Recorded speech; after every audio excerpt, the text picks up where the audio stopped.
Baby sweet মিষ্টি, এই মিষ্টিগুলো ঈদের আগের দিন বানিয়ে রেখে দিলে যে কোনো ডেজার্টের সাথে এগুলো পরিবেশন করা যাবে। এগুলো তৈরি করা খুবই সহজ, ঝটপট করে তৈরি করে আপনারাও কিন্তু যে কোনো ডেজার্টের সাথে পরিবেশন করতে পারেন। বেবি সুইট মিষ্টি তৈরি করার জন্যই প্রথমে এখানে নিয়ে নিচ্ছি হাফ কাপ পরিমাণ গুঁড়ো দুধ। এরপর গুঁড়ো দুধের সাথে নিয়ে নেব হাফ চা চামচ পরিমাণ বেকিং সোডা, এখানে বেকিং সোডাটাই ব্যবহার করতে হবে।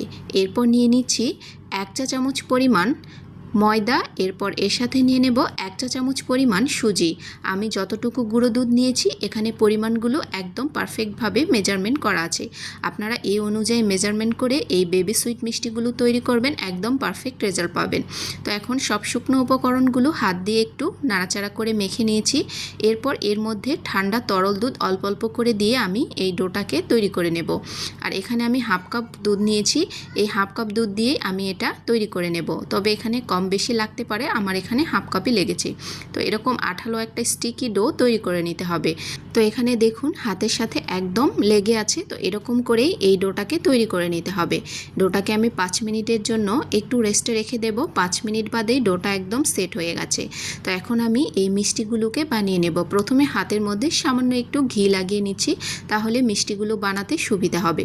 এখন আমি ছোট্ট ছোট্ট বল করে এই মিষ্টিগুলোকে বানিয়ে নেব। তো প্রথমে একটা বানিয়ে নিয়েছি, এখন সবগুলো মিষ্টির বলগুলোকে কেটে নেব, তাহলে সবগুলো মিষ্টি একই রকম হবে। তো এরকম করে কেটে নিলে কাজটাও কিন্তু খুব তাড়াতাড়ি হয়, ঝটপট করে এই মিষ্টিগুলো বানিয়ে নেওয়া যায়। তো এখন আমি মিষ্টিগুলোকে এক এক করে বানিয়ে নেব। তো সবগুলো মিষ্টি একই রকমভাবেই বানিয়ে নিয়েছি। ছোট করে বল কেটে নেওয়ার কারণে মিষ্টিগুলো একই রকম হবে এবং দেখতেও খুব ভালো লাগবে। তো মিষ্টিগুলো বানানো হয়ে গেছে, এখন আমি এগুলোকে ভেজে নেব। তো তেলটাকে আমি চুলার উপরে বসিয়ে নিয়েছি। একদমই তেলটা যখন হালকা একটু গরম হবে তখন এই মিষ্টিগুলোকে তেলের মধ্যে দিয়ে নিতে হবে। তেল পুরোপুরি গরম করে মিষ্টিগুলো দেওয়া যাবে না, তাহলে মিষ্টিগুলো একদমই উপর থেকে লাল হয়ে যাবে। আর তেলটা একদম লো আছে, হালকা হিটে গরম করে এই মিষ্টিগুলোকে আমি ভেজে নিয়েছি। তো এখন আমি শিরাটা তৈরি করে নেব। তো তার জন্য আমি এখানে প্রায় 1 কাপ পরিমাণ চিনি নিয়েছি, এর সাথে অ্যাড করে দেব প্রায় 1.5 কাপ পরিমাণ পানি। তো শিরাটাকে ঘন করা যাবে না, জাস্ট একটা বলক উঠে গেলেই এখানে মিষ্টিগুলো ছেড়ে দিতে হবে। তো আমি এখন মিষ্টিগুলোকে ছেড়ে দেব। পানির মধ্যে বলক উঠে এসেছে। তো আমি কিছুটা সাদা মিষ্টিও এখানে বানিয়ে নিয়েছি।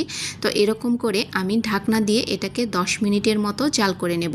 10 মিনিটের মধ্যেই মিষ্টিগুলো একদম ফুলে ডাবল হয়ে যাবে। তো দেখুন মিষ্টিগুলো কিন্তু হয়ে গেছে। এখন আমি এগুলোকে ঠান্ডা করার জন্য রেখে দেব। ঠান্ডা হয়ে গেলে এগুলোকে নামিয়ে আপনাদেরকে পরিবেশন করে দেখিয়ে দেব। তো দেখুন মিষ্টিগুলোকে আমি তুলে নিয়েছি, একদম পারফেক্টভাবে বেবি সুইট মিষ্টি তৈরি হয়ে গেছে। এরকমভাবে আপনারাও কিন্তু ঈদের আগে তৈরি করে রেখে দিতে পারেন। যে কোনো ডেজার্টের সাথে এই মিষ্টিগুলো দিলে ডেজার্টের লুকটাই একদম চেঞ্জ হয়ে যাবে। তো একটা মিষ্টি আমি আপনাদেরকে ভেঙে দেখাচ্ছি, দেখুন কতটা পারফেক্ট হয়েছে আর স্পঞ্জি হয়েছে, রসে টইটুম্বুর। আর মিষ্টিগুলো খেতেও বেশ মজাদার। যদি রেসিপিটি আপনাদের কোনো কাজে আসে তাহলে অবশ্যই শেয়ার করে দিবেন। এই পর্যন্তই, সবাই ভালো থাকবেন, আবারও দেখা হবে। আল্লাহ হাফেজ, আসসালামু আলাইকুম।